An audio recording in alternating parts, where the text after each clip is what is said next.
Hello, working moms. I have here the Alphabet Apple by VTech.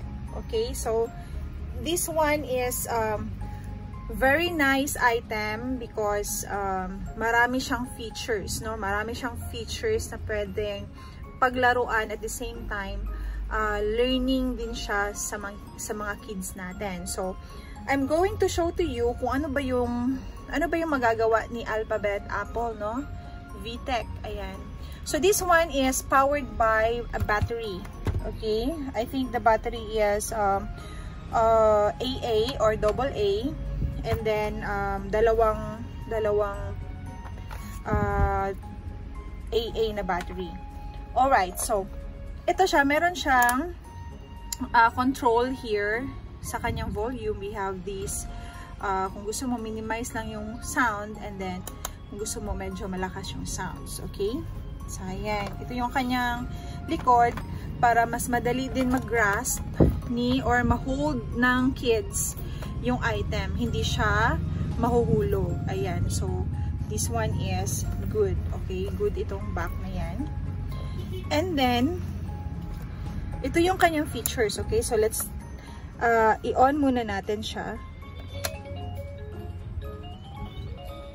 Ayan. Okay.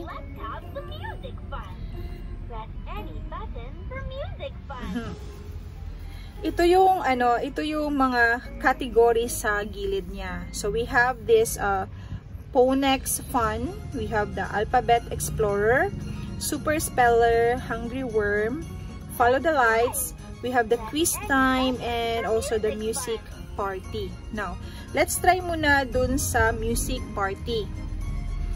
So sa Music Party, lahat ng letters na ito, iba-iba yung kanyang sounds. Okay? So, iba-iba ang sounds ng per letter. So, let's try, ha?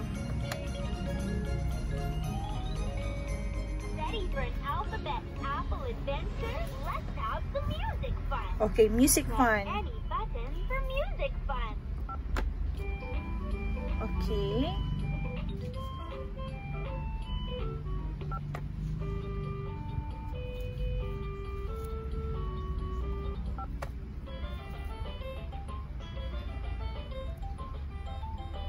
Iba-iba talaga yung music nito.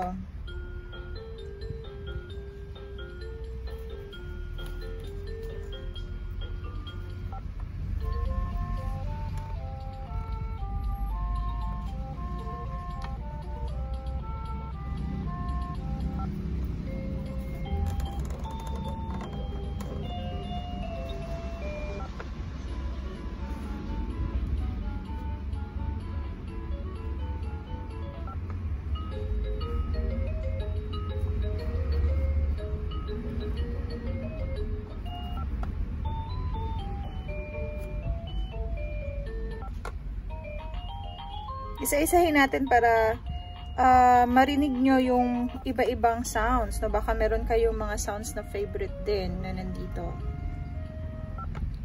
And actually, mga nursery rhymes or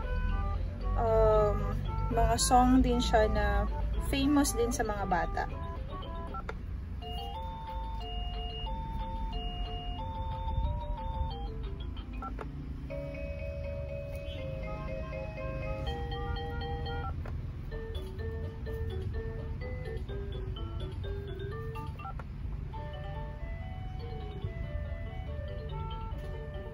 And then, as you can see naman, sa each music niya, yung light din niya, nag-follow, no? Maganda siya. Mas maganda din to pag medyo dark yung surroundings, no? Makikita niyo yung lights.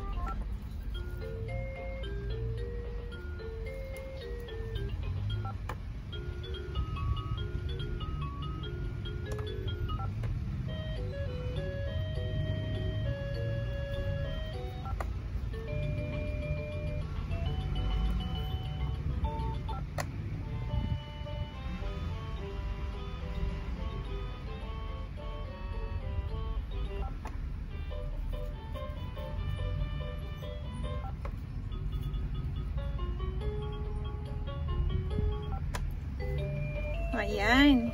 So, we finished na all the alphabets. Tapos, iba-iba talaga yung sounds. Walang magkapareha. Alright? So, yan yung music party. Now, let's go to, say for example, we have the phonics fun. Let's learn letter sound. Okay, letter sound na naman tayo. Button to learn. So, each letter, pag ipipress mo siya, magbibigay siya ng letter sound. So, say for example, we have this M. M says Okay. L makes the sound O. O. O says X makes the sound Q says qua. J makes the sound ja. B says the. Yan. So, yan yung phonics fun, no? So, let's go naman for the, say for example, we are going to have the super speller. Let's listen and spell. Oh, spell. Worm is spelled W-O-R-M. Press the letters to spell worm. W-O-R-M. Ayan. Good job. O, see? Come Sige. on, let's learn to spell egg. E-G-G. Press the letters to spell egg. E-G-G.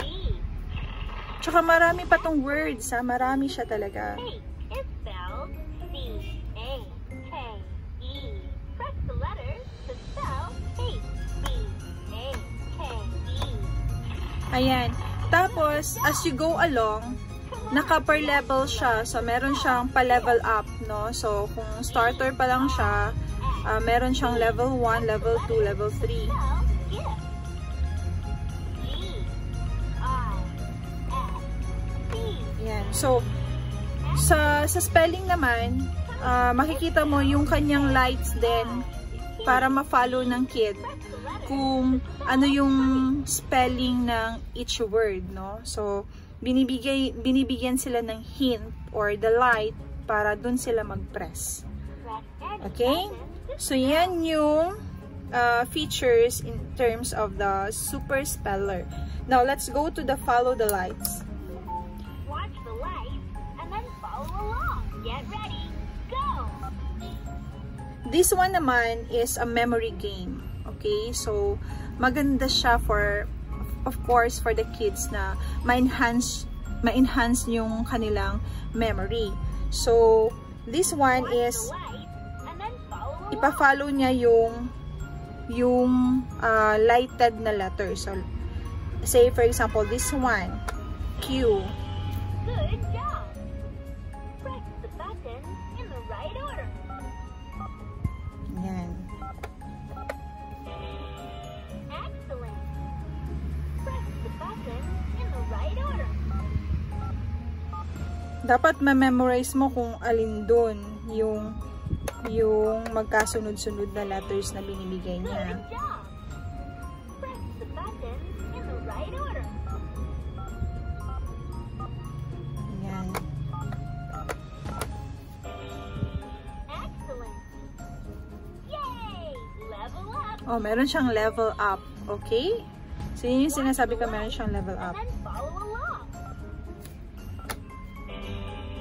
Good job! Press the button in the right order. Kung hindi ka focus nito, talaga mawawala ka. Press the button in the right order. Malilito ka kung alin doon yung una na letter. Good job! Press the button in the right order. Yun. Excellent! Yay! Level up! Okay, so yan yung follow the lights. So, meron siyang parang quiz time na ipa-follow mo yung lighted letters na incorrect order. Alright?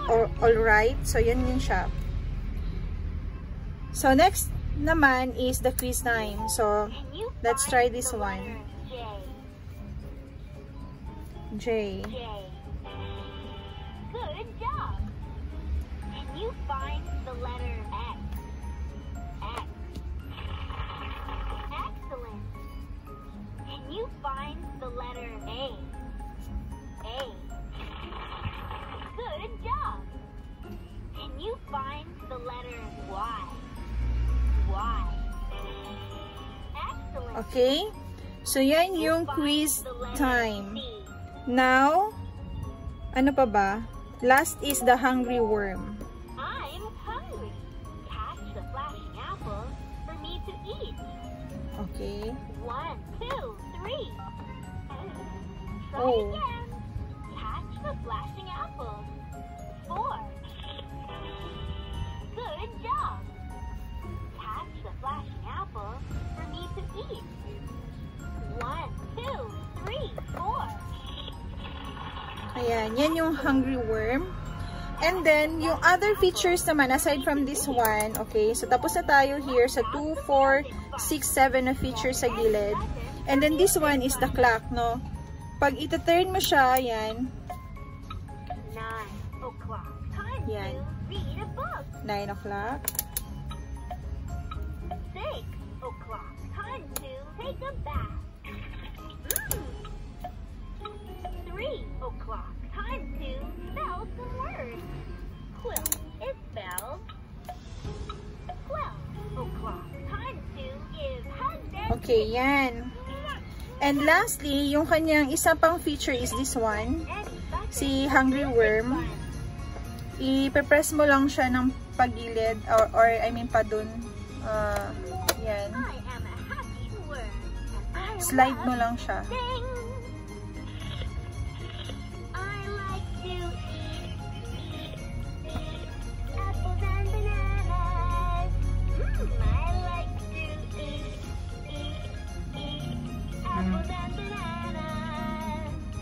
I like to eat apples and bananas. Okay, yan.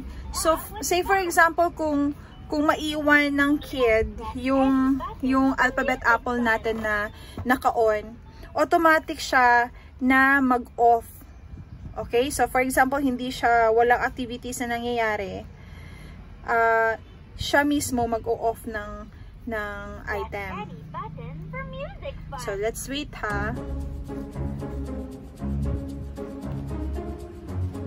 Pag wala siyang activity. So, hindi siya masasayang yung battery.